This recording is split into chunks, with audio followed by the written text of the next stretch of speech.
Assalamualaikum warahmatullahi wabarakatuh. Perkenalkan, saya Revisa Putra, mahasiswa Teknik Elektro, Program Studi Instrumentasi dan Kontrol Industri dari Politeknik Negeri Jakarta. Di sini saya akan mempresentasikan tentang judul yang akan saya angkat pada seminar proposal. Ini adalah judul utama, yaitu sistem kontrol pada mesin pencampur bahan kopi dengan metode PID berbasis PLC. Dan subjudul yang akan saya ambil adalah sistem kontrol suhu pada mesin pencampur bahan kopi dengan metode PID berbasis PLC. Ini adalah beberapa paparan yang akan saya sampaikan selama beberapa waktu ke depan, itu mulai dari latar belakang hingga daftar pustaka. Latar belakang, bisnis bahan kopi Indonesia semakin meningkat. Berdasarkan data hasil riset dari Covin, tercatat bahwa jumlah kedai kopi di Indonesia pada Agustus 2019 mencapai lebih dari 2.950 gerai. Ini meningkat sekitar 3 kali lipat dari 2016. Dibutuhkan sebuah pengembangan pada mesin pencampur bahan kopi guna mempermudah proses produksi dari minuman kopi. Pengembangan dapat dilakukan dengan membuat otomasi pada mesin pencampuran bahan kopi yang dilengkapi dengan sistem kontrol. Proses tersebut dapat berupa feeding, mixing, dan juga discharging. PLC atau yang dikenal sebagai Programmable Logic Control merupakan kontrol yang banyak digunakan pada dunia industri. PLC dianggap handal pada segala bidang karena mudah digunakan dan memiliki lifetime yang cukup lama. Umumnya dibutuhkan sebuah metode kontrol guna meningkatkan efisiensi dari hasil proses suatu sistem. Satunya proses yang dikenal adalah kendali PID, yaitu Proportional Integral Derivative. PID merupakan metode kontrol yang banyak digunakan pada dunia industri. Untuk itu, diusulkan sebuah rancang bangun dan analisa pada mesin pencampuran bahan kopi dengan metode PID berbasis PLC. Dengan parameter yang dikontrol adalah suhu pada batch reaktor. Sistem dilengkapi dengan PTC heater element sebagai pemanas dan juga RTD PT100 sebagai sensor suhunya. Selanjutnya adalah rumusan masalah. Yang pertama, bagaimana cara mengintegrasikan antar masing-masing perangkat yang digunakan pada sistem tersebut. Yang kedua, bagaimana cara mengontrol suhu pada batch reaktor agar stabil sesuai set point. Yang ketiga, bagaimana proses kendali PID dapat memaksimalkan kerja sistem. Batasan masalah yang pertama adalah proses yang diteliti hanya proses feeding, mixing, dan juga discharging pada batch reaktor. Yang kedua, jenis minuman kopi yang dibuat hanya latte dan juga flat white. Yang ketiga, parameter yang diatur hanyalah suhu dari heater. Yang terakhir adalah monitoring dari laptop dilengkapi dengan software SCADA. Tujuan pada penelitian ini adalah membuat rancang bangun otomasi sistem kontrol pada mesin pencampuran bahan minuman kopi dengan parameter suhu agar sesuai dengan standarnya dan dapat memaksimalkan serta meningkatkan efisiensi dari proses produksi minuman kopi.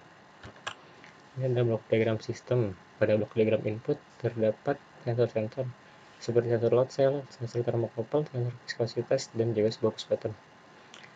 Beberapa sensor membutuhkan koneksi berupa transmitter ya, agar bisa tersambung ke PLC.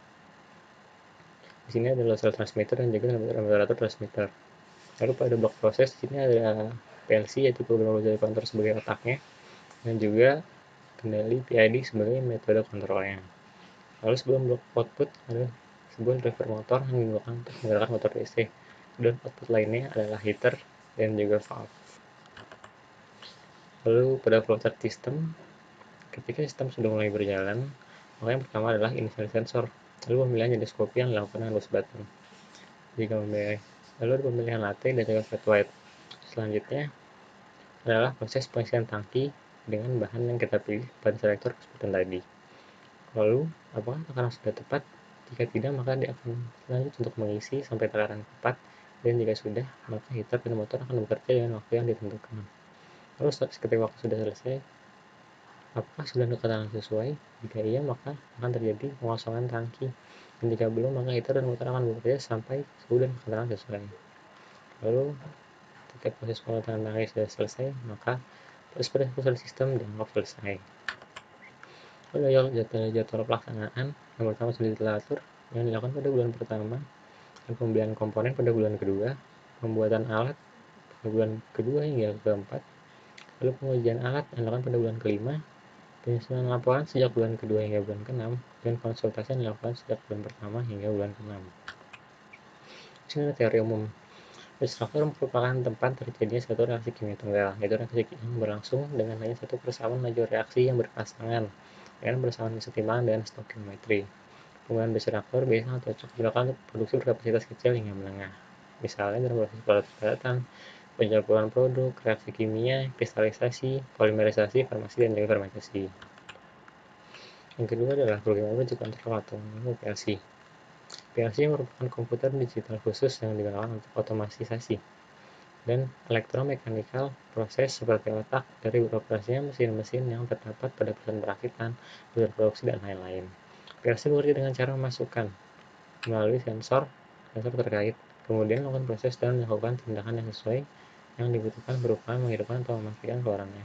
Dan logika 1 atau 0, dan 0 adalah mati atau off, dan 1 adalah hidup atau on. Dan itu adalah proporsional integer derivatif atau PID. Masing-masing kontrol pada PID mempunyai keunggulan tertentu, di mana aksi kontrol proporsional mempunyai keunggulan time yang cepat pada kontrol integer, mempunyai keunggulan untuk memperkecil error, pada kontrol derivatif mempunyai keunggulan untuk memperkecil error dan meredam overshoot untuk undershoot. Untuk itu, apabila kita dapat menghasilkan output yang time yang cepat dan error yang kecil, maka kita dapat menggabungkan ketiga aksi kontrol ini menjadi aksi kontrol PID. Parameter pengontrol PID selalu didasari dan tinjauan terhadap karakteristik yang diatur. Dengan demikian, bagaimana penerbitan suatu plan tersebut harus diketahui terlebih dahulu sebelum pencarian parameter PID dilakukan. Ini adalah daftar pustaka, beberapa daftar pustaka yang saya gunakan dan jurnal yang saya gunakan pada proses penelitian kalian. Demikian presentasi dari saya, kurang lebihnya mohon maaf. Terima kasih dan wassalamualaikum warahmatullahi wabarakatuh.